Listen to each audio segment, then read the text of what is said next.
through the lens of people with soul. I'm your host, Khalid Nathan Aleem, the real estate boy, and I'm excited to take you on a journey through the latest trends, strategies, and innovations in the industry.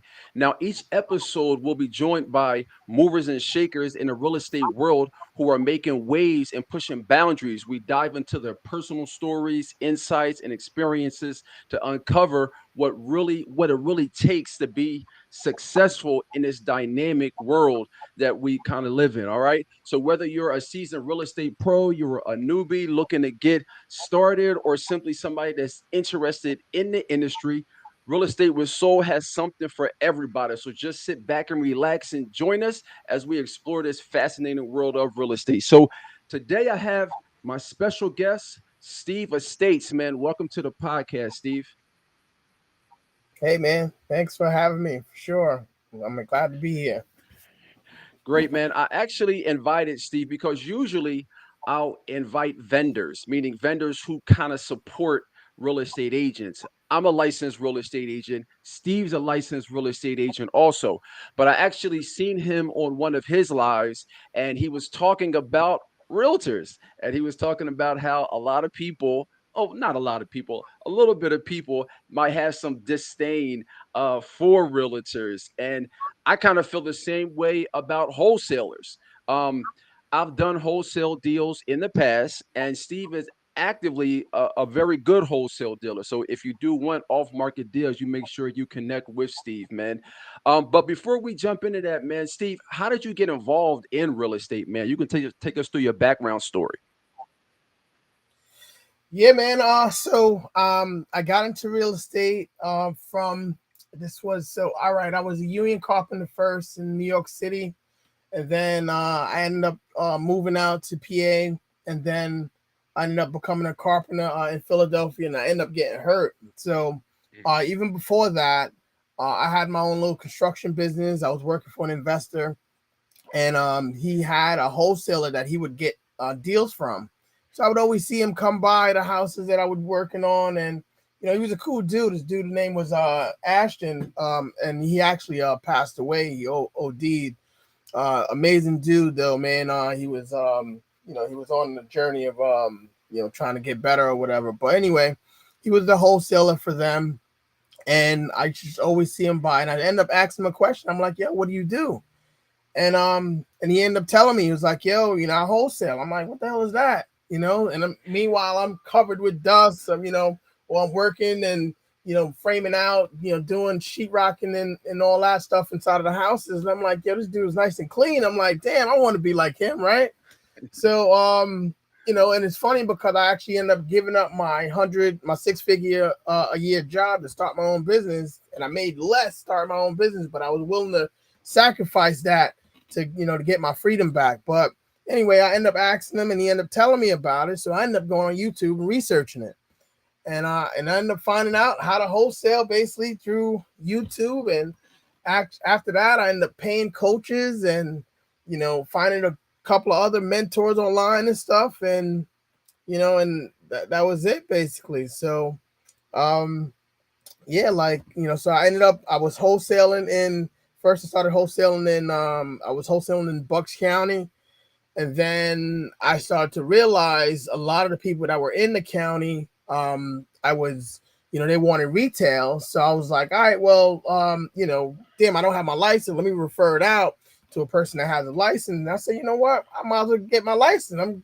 getting these deals, myself already, So end up getting my license, and I had the best of both worlds in that sense. But I from that day, and from in this day, I always let people I always tell people like where they at, so Mhm. like I come to people, and most of the times when I'm coming to them, I'm like, yo, look, I can get you a cash offer on a property.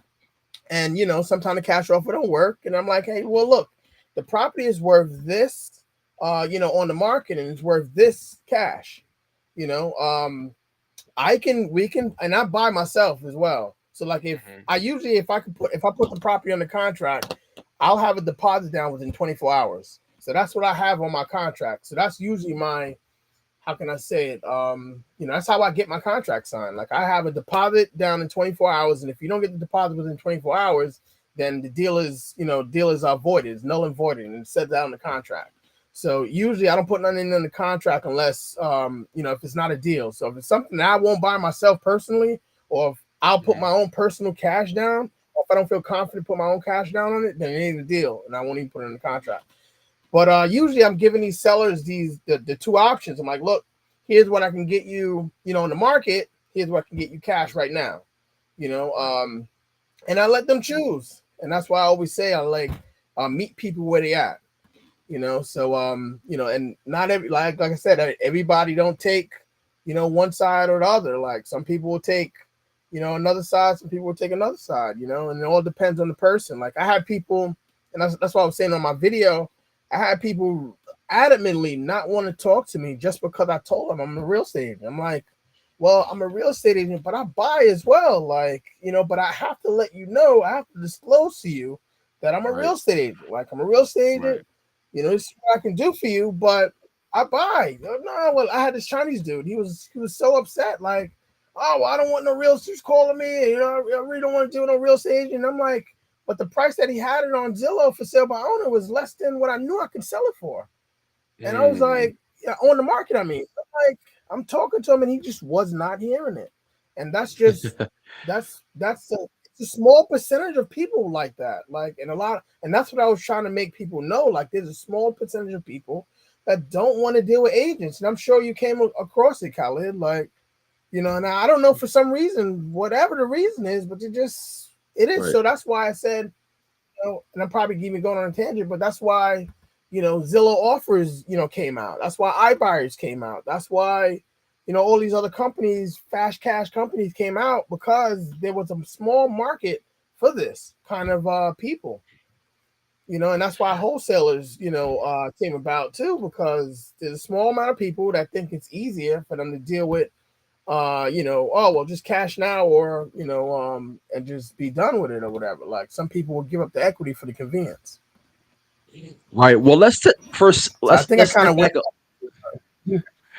Right. Well, let's step back a little bit and talk about exactly what a wholesaler is, because there are people who don't know what a wholesaler is. So, if you can explain it to them step by step exactly what a wholesaler is. So a wholesaler is basically a real estate person that basically works directly with just investors most of the time. So so they mostly deal with investors. Primarily, they'll have a list of buyers ready to buy, cash buyers ready to buy. And most of them, the good ones, right? Some of them don't Right. actually have a buyer and actually put it under contract and won't know what the hell to do. But the good one, such as myself, I currently have about 7,000 investors in my network that, if I usually, like I said, was in 24 hours, I usually already know who's going to buy this property before I get in the door. I already know the price. I already know the numbers. So primarily a wholesaler, they'll have buyers ready to go. And then what Hmm. they'll do is they'll sign a contract, a for sale agreement with a seller.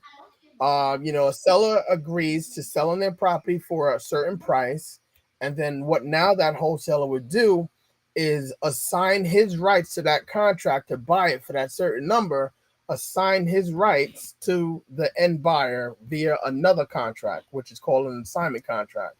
So literally, the wholesaler is selling paper. So the wholesaler will sell the paper to another buyer for another fee, and that's basically wholesale in a nutshell. Um, and yeah, that's what they'll do. Okay. And that differs a little bit as far as from what a real estate agent does. As far as being us both being real estate agents, there are a lot of disclosures that we need to give the uh, seller. There are there's a lot of things that go into it, but initially, what we're doing is we're helping the seller get the best price for their property. So I think everybody knows what a seller is.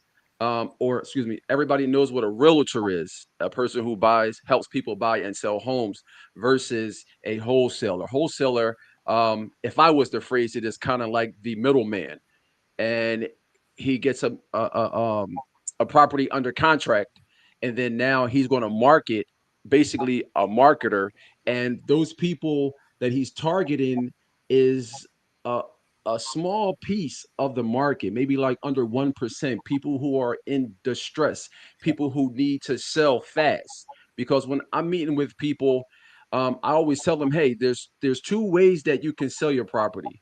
You can sell it for the most money, or you can sell it for as fast, quickly, or as fast as possible.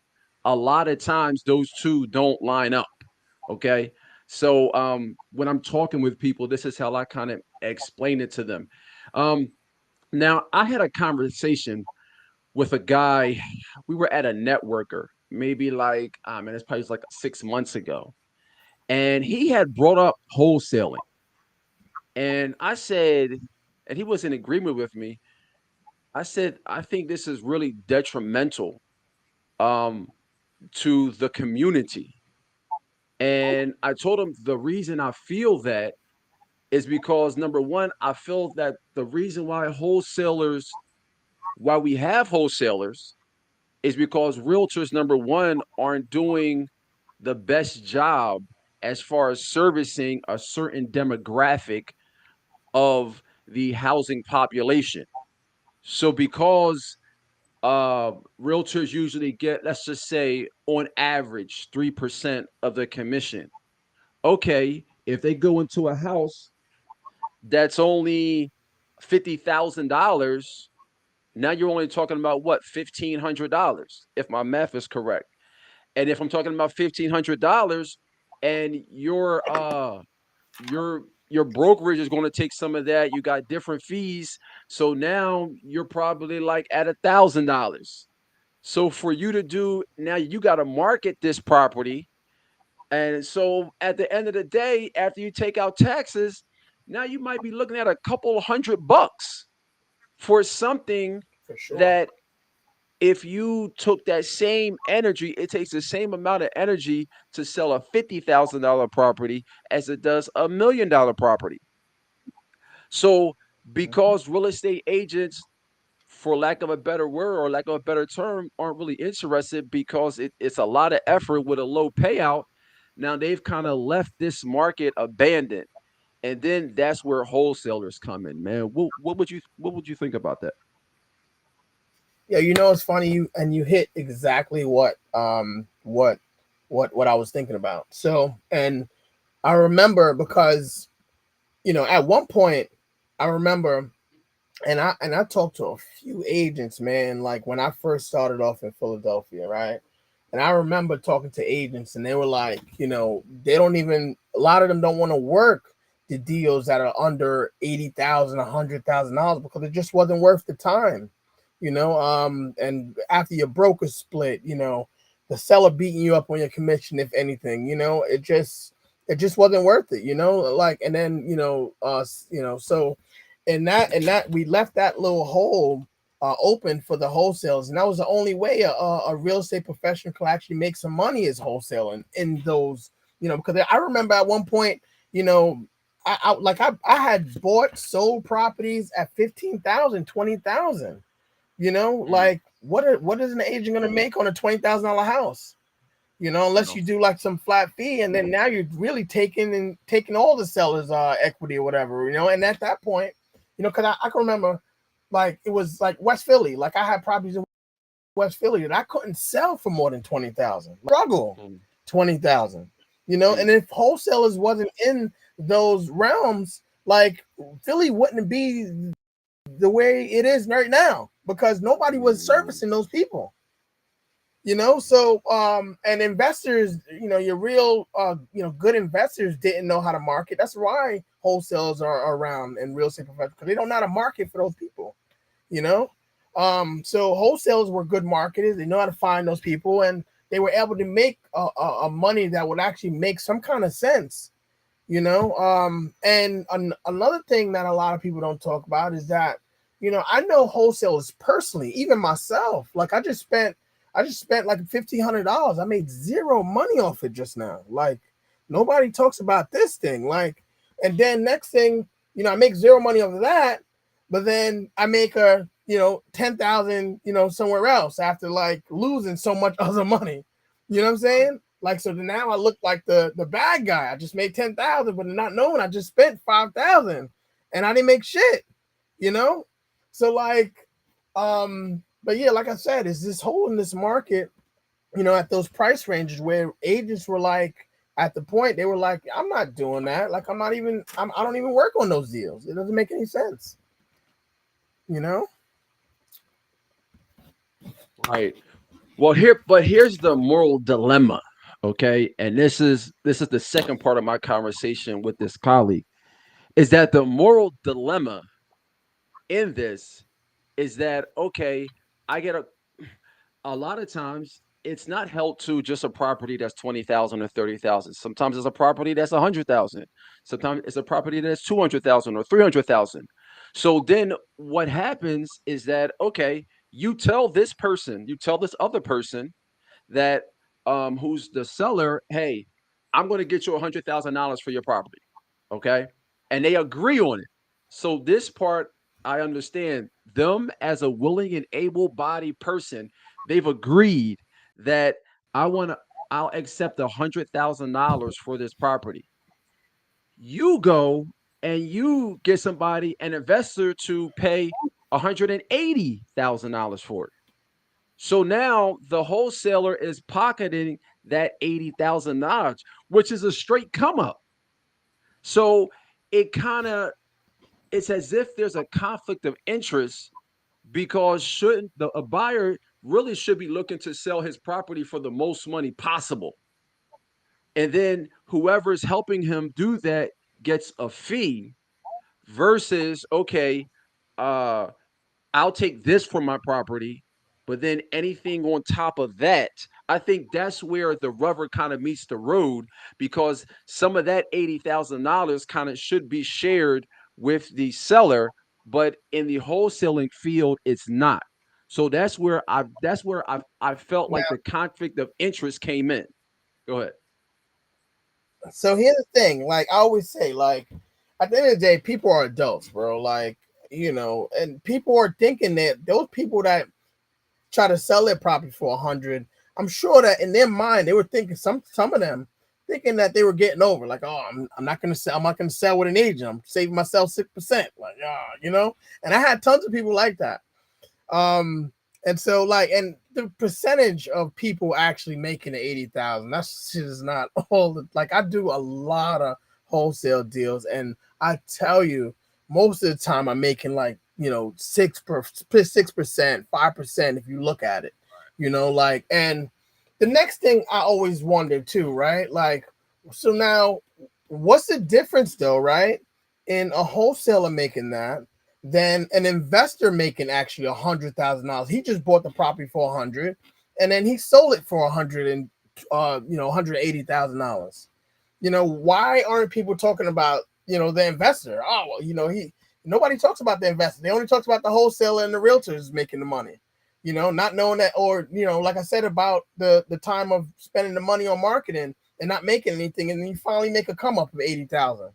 Like, the investor, you got investors making $100,000 a bunch of times off of deals, and we're not talking about them. Right. Well, Like, well, what's the difference with the city? The city is taking these houses from people, from these homeowners that only owe $1,500, and then sell them to the auction at freaking 30,000, 40. Nobody's talking about the city doing this. Like, but they're just talking about the wholesales. They're talking about the agent charging 6%, for his job that he, like I said, he has to split it with his broker, and the amount of money that he spent just to get this one deal to close. Like, I had $40,000 in deals that didn't close last year that I spent money on, that I lost money on. Nobody talks about these things, when I'm making the money, and finally when I make the money, like, or the months of not making no money, like, I don't know.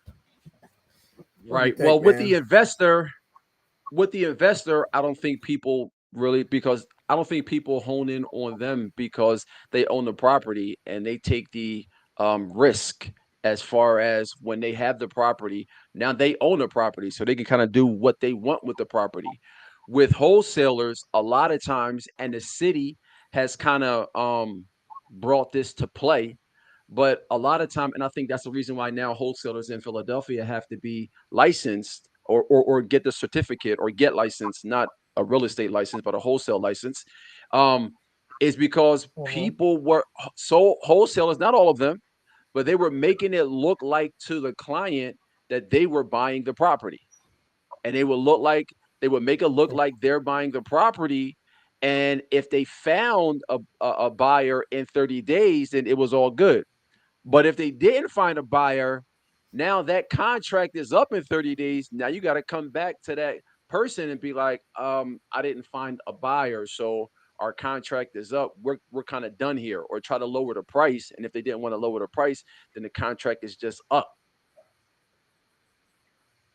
Yeah, the seller would have to do, especially have to do their due diligence on who they're working with. I mean, I never had a contract for 30 days and not found anybody. Like I said, I'm always finding somebody within 2 days. And if a person doesn't find a buyer, if the seller actually knows the procedures or the a process of actually doing the deal, he end up getting a deposit. He got EMD money now. He got some time loss. It's say 30, whatever. I mean, that's crazy to not have a buyer within 30 days. But now, within that time, he lost that time, but he got some money now. He got some kitty now. He can, go on and move on to another deal. But you deal with the right wholesaler, man. He's gonna actually sell the deal, and he's gonna actually know the numbers, and everything's gonna be all good. Like That's another I just thing. dealt with one of my investors just now. Yeah, I just dealt with one of my investors just now, and like I said, I deal with tons of different scenarios. That's why I'm saying I could talk about everything, but I just dealt with one of my investors just now. He did not want to go on the market. I'm like, yo, bro, I can, we can do about 500,000 on the market. Like, no, I don't want to let my peoples know I'm selling Mm, my property. I don't want my mm, people to know. And mm-hmm. like so, and that's the whole I'm talking about, like of people that are like in these situations. I don't want my people to know. I want you to send this to your private people, and we're gonna just sell this privately. And that's those But see, like so but hold that was on. one of the scenarios. You know. Yeah, but see, and I have an issue with that because as a realtor, investor, Mm-hmm. if you put your that property with a realtor, now it goes out to the MLS. So it goes out to all the For sure. investors in the, just say Philadelphia. It goes out to all the investors in Yep. Philadelphia versus this person's Mm-hmm. list. So where are you going to catch more Yep. fish? In a lake, or a ocean, or a little pond in the backyard. So when investors say things like That's a that, fact, to me it makes absolutely no sense. bro. I look. You ain't look. I'm telling you exactly what I tell them. I tell them, I'm like, yo, the MLS, having a good negotiator, on your side to negotiate the best terms and stuff. That's the best. That's the best. Your best bet. Hmm. But like I said, like I can't force any. We can't force anybody to do Right, anything. We can only tell them right. and inform them about the information that I know best.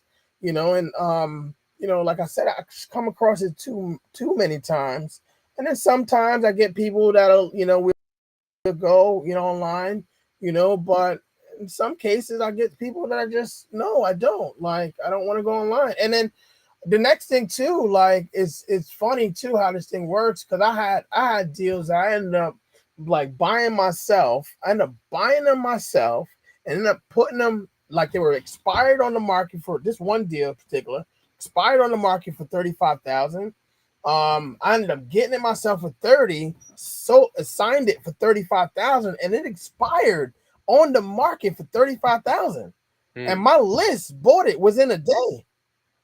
So it's like sometimes these situations happen as well. Like I had many times that even happened because you have a lot of investors that are like they won't even look on the MLS for a deal. Mm. Like put it on the MLS, but you have some investors that don't even want to look on the MLS, even if the deal is perfect. and it's Right. on the MLS, Right. and Right. they don't even want to look at it. I'm like, why? Like, what the fuck is the difference? Like, you're gonna get it? I just don't. I don't think I'm getting a deal. You're Right. like, Perception. is this thing, man? It's Yeah, it's perception. perception. It's I actually had a woman. This happened yesterday. Is she didn't want anything on the MLS, and she just wanted off market deals. And I'm just like, hey, that's fine. And I have open market off market resources, but why wouldn't you want it? Because I put her on a MLS feed. And she was like, "No, I don't want anything on the MLS." I'm like, "All right, it's perception. Like you think because you get it off the market, just like people remember back in the day, we used to go to like Reading Polo outlets, and you would go there, and the stuff would be just as much as it was in Philly. And I'm like, this they're saying this is an outlet, but this stuff costs the same that it does there. So it's about right. perception, and perception goes back to what marketing. How is it marketed? And that's kind of what we're dealing with, man, Mm-hmm. is people's psychology, you know. Yeah, it's tough, man. It's really tough out there, man. Like sometimes I be knocking my head against the wall, man. Like I said, for me, disclosure is everything. And like I said, I usually don't put anything on the contract that I don't have. I wouldn't buy myself, and in some cases, I'm putting deposit down myself because it may be I may buy it. Um, but yeah, perception is crazy, man. It's so many people I deal with. I just be like for an example, I had one guy I could just even think about, man. I told him like, look, we can do 340. I can get you about 340.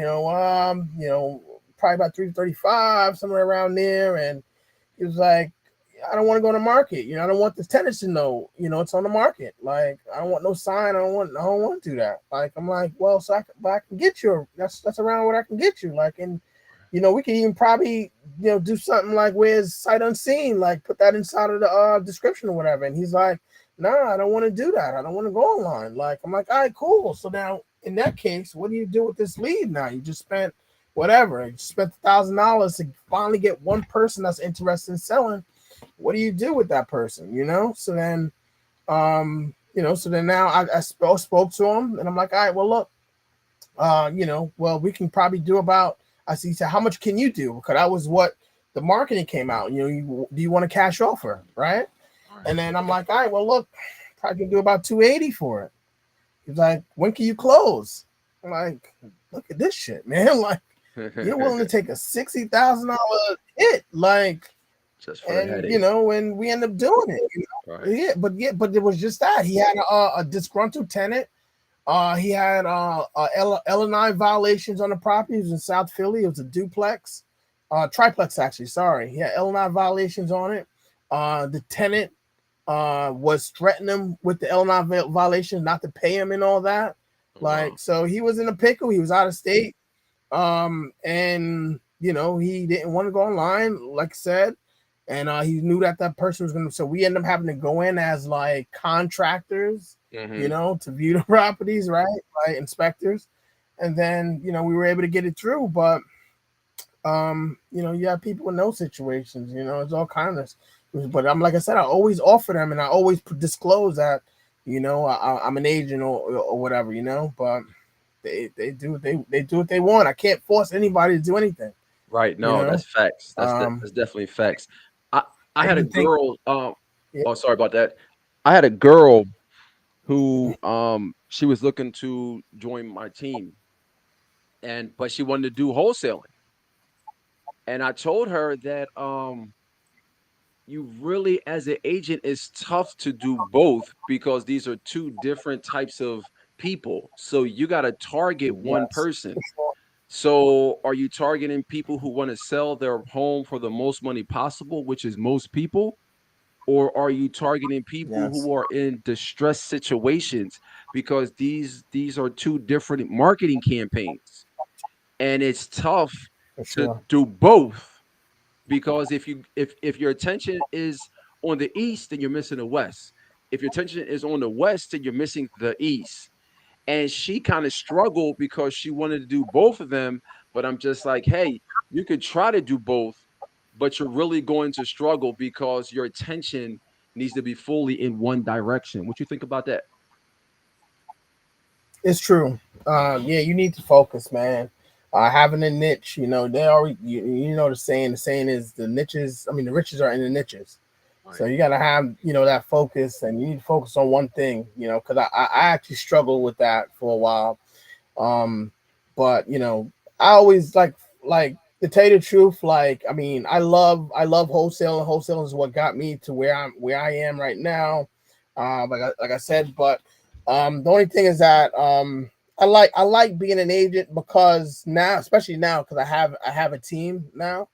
So I have a team that does my paperwork, and I have a showing agent and stuff like that. But as far as in comparison, wholesaling to being an agent, like I find that being an agent, you can target your income a lot better, or your commission a lot better. I think I talked about this too on one of my lives, but actually one of my stories. But yeah, I feel like you can target your commission a lot better in comparison to wholesaling, because you don't know what you're going to make by the time you start the market and get somebody back. But as an agent, if you target a certain zip code, an area, for sure you're going to make a minimum of whatever, 20,000 or whatever, $600,000 areas, $500,000 areas, and so on and so forth.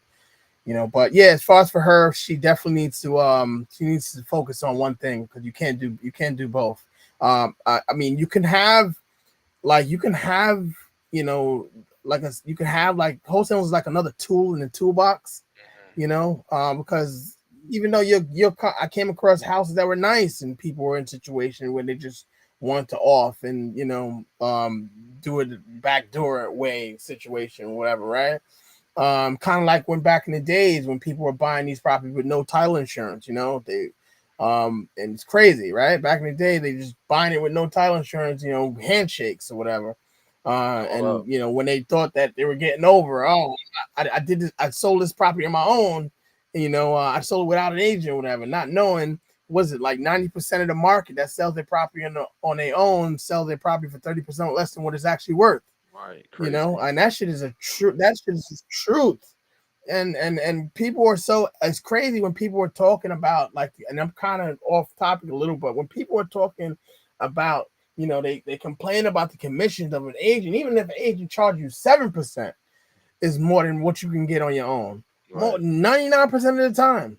Right. But just like I said, we just never freaking just gotta hard. It's hard to make those people see that, man. Especially when people have sold their property on their own, and then just because you sold your house on your own doesn't mean that you got the most amount of money for it. Right. Right. Oh, I saved 30. I saved 6% of commission. That's not just because you sold on your own and saved commission. What's it called? That doesn't mean that you sold it for the most amount of money. Right. Right. Right. you Not at know. all. Not So at all. it's crazy. Not at all, man. What But now? yeah. What type of marketing does a wholesaler do? Because of course it's different than being a real estate agent. But what type of marketing would a wholesaler do?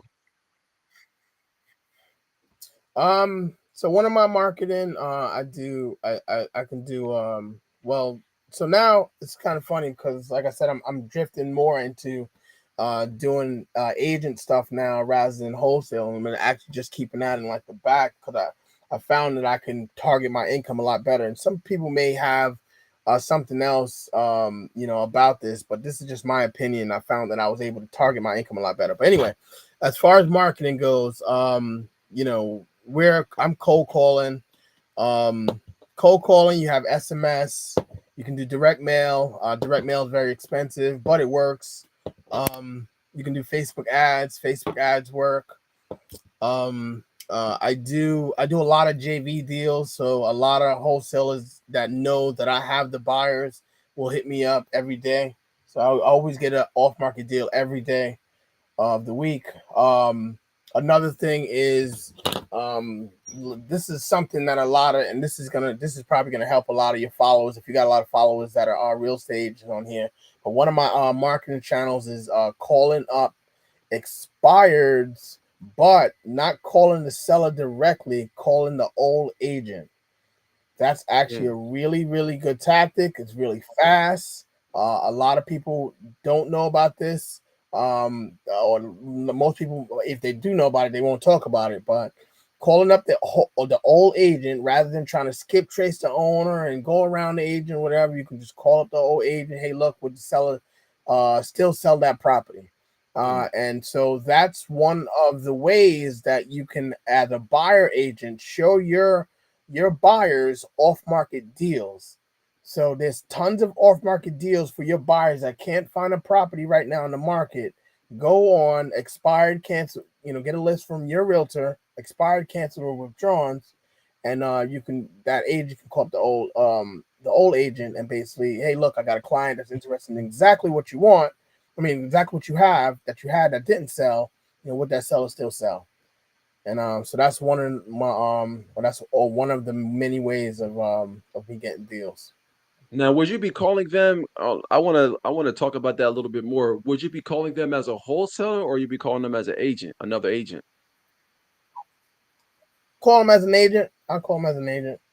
Okay. I All right. had deals I bought myself that I from agents, so I call them as a buyer as well. Now, Depends. are you looking for them to lower the price versus what they had at that where it didn't sell?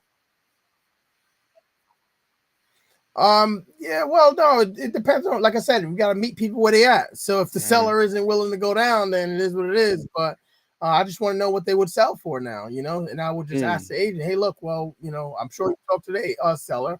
What would they be interested in selling that, right now?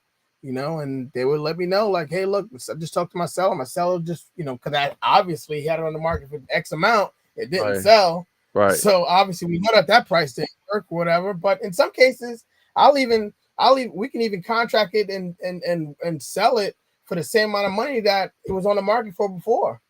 Mm. In some cases, Oh, wow. Okay. Yeah, I never heard that yep, strategy. it's a really good. Nobody talks about it. It's something that I never gave away. I never talked about it to anybody. I talked about it to my team, but this is a really really good tactic that nobody talks about. So if you're an agent right now, this right here will get you so many friggin' deals in front of you.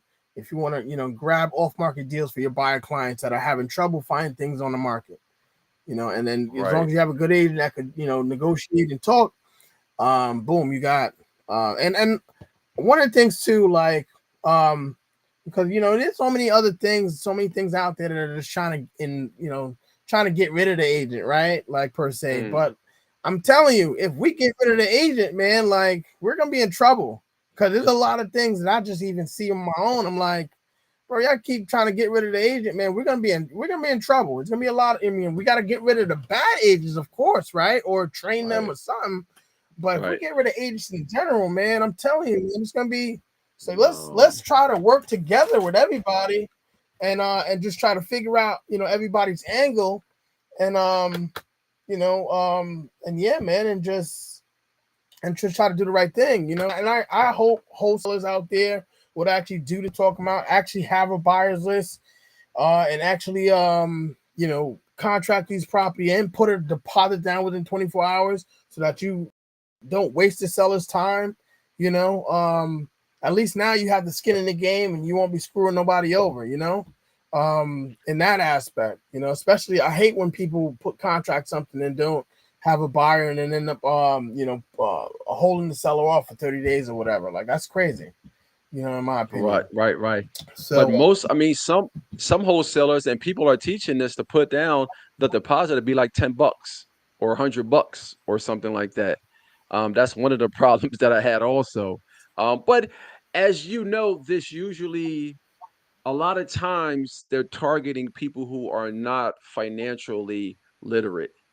So so they don't understand about they don't understand about finances. So since Mm. they're looking at the contract and they may not read the contract. They just know this person said that they're going to sell their home versus seeing that they only put $10 down. So it's kind of crazy, man. It's kind of it's weird. Well, I don't think It's weird I out don't here. think it's I don't think it's always a thing of they're targeting a person that's not financially literate. It's because when you get these lists, like I have a database. I actually sell vacant property lists and pre foreclosure lists and landlord lists and stuff. So, but when you're looking inside of the criteria to put in, like all you're doing is putting in the criteria of you know you want vacant properties, check. You want 50% equity, check.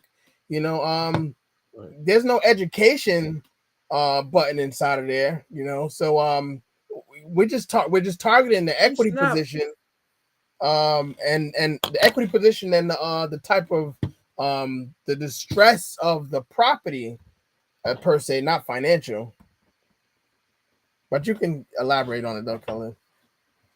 I was going to say, but where is the buy your home for sale signs at, or the bandit sign? That's the word I wanted to use. Where's the bandit signs at? The bandit signs are usually in poverty stricken neighborhoods. They're not in Chestnut Hill. They're not in a county for the most part. A lot of times, if you go out right now, most of those bandit signs are in North Philly. Most of those, if we're talking locally, most of those bandit signs are in West Philly after you get out of University City, after 52nd Street. You keep going down, those are where the bandit signs is. They're usually in Frankfurt, um, the lower northeast. So this is what I'm talking about targeting is and I use some of those lists too. On those lists here is not something that says that, but a lot of times that the advertising and the mailers a lot of times go there. They just had an article in the Inquirer how a lot of these people are getting bombarded with calls and mailers and they said it in the article. It's in North Philly, it's in West Philly. You know what I mean? Like it's not in well-to-do um areas. It's just Established areas, like, because I mean, for myself, like, when we're targeting a area, it's more so of I'm looking at where is the most or highest cash buying transactions happening. I really don't care about the income. I just care about where the highest and best cash buying transactions happening. Like in the county, you have these areas that are where the highest and best or the highest cash buying transactions. These people are making, it's a household income of $100,000. So that's mhm, average income. It's not poverty. It just so no, happens that the North Philly areas are that income, but you have banded signs. I see banded signs in the county, like, but the thing about it is that nah, mo- I have them over, but the thing about it is that um when in these areas, like, you, most people, because in the more established areas, more people know what their houses are worth. right, right, And it comes down to like, I mean, what like why are there a lot of abandoned houses in these hoods? Like, I mean, I don't know, man. I mean, bro, it's been I came across people that, like, sitting in front of grandma's house that's been paid off and not doing nothing about it. Like, you can even work at McDonald's. You can work at McDonald's to afford these houses, the taxes on these houses, which is $300 a year. Why are we standing in and front let of it it? Why go. aren't we fixing it up, cleaning it up, sweeping it up, like when our grandparents would, Right, like, they standing in front, chilling, whatever. And I'm like, bro, you got a house within the whole block. It's like, for one person, the whole block is doing the same shit, And I'm like, right, right. you know, we're allowing this to happen to us. Why aren't we working at McDonald's and just fucking being able to afford our area and just sweep up at bare minimum? Like, Financial and a lot education, man. yeah, and a lot of people are coming here and look. You know what? We're gonna try to take over this area. It's easier for them to come in when we look like this, rather than if we was to look like something and have something to be able to afford our house. Like, I don't know, man. I came. Look, my parents are immigrants. My parents are immigrants. We came Okay. from nothing. My mom used to clean houses, no Mm, papers. My father came up here, bust his ass. He's still working right now. Both my parents are working right now. My aunt came up here, nothing.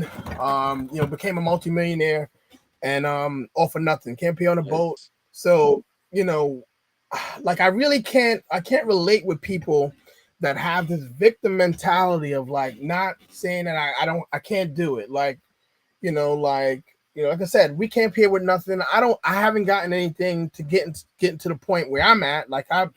The amount of time and hours that I spent in this real estate business is like, it's crazy. To make, Right. even when the money that I wasn't making, man, I left my 6 figure year job, went broke, bankrupt, and got into real estate to make Mm, half the money and then start, and from nothing, I have six right. kids, all everything financially is on myself. So I really can't relate to Right. people when they're like, oh well, we're poverty and we can't make it and this and that. I'm like, bro, I bought a lawnmower with the last money that I had when I first started my entrepreneurship journey while I was in Wake Up Now, bought a lawnmower, weed whacker, and I had my kids put notes on everybody's fucking door, and I built a Right. little small business of $40 a yard doing yard work Right. while I was fucking Right. maintaining my life. Like, there's Right. no reason for us to be, we got DoorDash. I have the Chinese people. I saw a couple of Chinese people on the bike doing DoorDash in the city.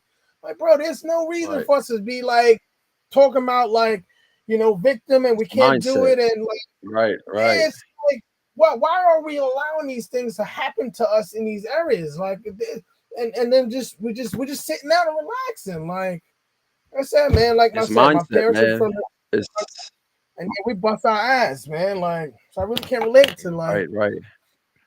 It's you definitely know, mindset, man. It's definitely mindset. It's indoctrination, it's mindset, it's being comfortable, it's kind of all of the above, man. So before we get out of here, man, if you can talk to a young wholesaler, I mean, maybe what's one of the biggest things that you kind of want to give them as far as advice for them just starting off? um, shit, man. Hmm, know exactly what your end goal is. I think that's very important. Knowing exactly what kind of investor you want to be, if you want to be an investor. Because I feel wholesaling is really good to start to learn the investor side of real estate, because you're basically Mm, rubbing elbows with investors all the time. Because I know of a lot of big developers that started off as wholesalers.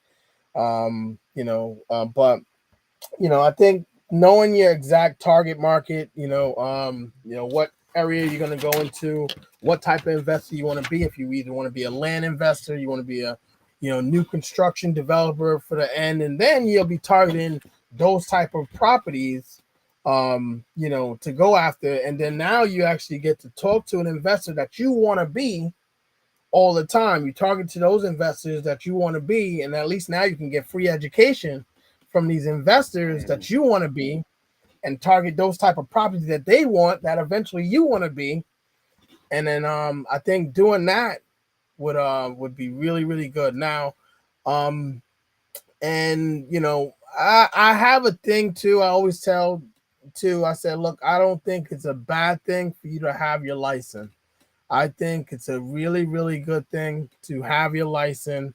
But like I said, I think, wholesaling is another tool in the toolbox, because it's a small percentage of people that will actually sell their property at a discount. It's a very, very small percentage. As much as people may think that there's a very small percentage of people that may want to do that. And so it's just another tool in the toolbox, and just and being open with people, man. It's funny. I remember I had this one lady in North Philly, 19140. This was a triplex, and on my contract, that was before I was licensed, but on my contract it says like you are giving me the right to market this contract to sell it at a higher profit to make a profit, and all Mhm. profits are mine. On my contract, up to this day, it says that. Like it has that on there, but then now it says, I'm a real estate agent as well, right? But that's if we go down that route. But I disclose everything, so that's what I would tell him. Disclose everything, man. Like because I had a Right. seller. Just she was a doctor, and she was in Chicago. She was selling her uncle's house, and she was like, "Look," she said, "this contract said that you're gonna make a profit off of this contract." And she said, somebody said something. She's like, "Yeah." She's like, "This contract said that you're gonna make a profit. You're gonna be marketing and make a profit." I said, "Yeah." I said, "Yeah, that's what I'm gonna be doing." So she was like, "Oh," I said, I can make the profit." I said, "Go ahead." She said, "But you can get me." I think Right. it was 20,000. I said, "You can get me 20,000." I was like, "Yep, we can get you 20,000." And I think I had it on contract. It was 3 days because I never put 5. I always put 3 max, but now I put 24 hours. But it was 3 days to have the deposit. She was like, "Okay, when you gonna when can we close?" I was like, "Yeah, about 2 weeks." She's like, "Okay." She signed the contract. She was a doctor, and like I said, she read over Uh, every line of land, and it said, "I'm marketing this contract for a profit." So, like I right. said, for Right. wholesale, Right. Right. Right. close everything, Disclosure. be ready to explain anything, and yeah, that's what I think people aren't doing. So I think that's like the discrepancy. It's not on their contract that they have, or you what you're actually doing. That should be on your old Right. contracts. So Right. Right. Gotcha, man. All right. Well, that was the way to close it down, man. How can people find you? yeah, I'm on Facebook, Steve Estates. I think I'm on Instagram as Living in Bucks. I'm actually just started off my YouTube channel. Well, I actually had it for years, but I'm actually a little bit more focused on it. Focused on out Mhm. of town people looking to move into Bucks County. So people looking from Philadelphia to Bucks. That's who I'm targeting on that YouTube channel. So living in Bucks County is my YouTube. TikTok, same thing. Living in Bucks. Um, and then my Facebook is the Steve Berg Team. And that's it, man. Awesome, man. Well, again, this is Khalid Nathan Aleem, the real estate boy. If you're looking to buy a home, sell a home, or invest in real estate, I got you. All right, y'all. Until the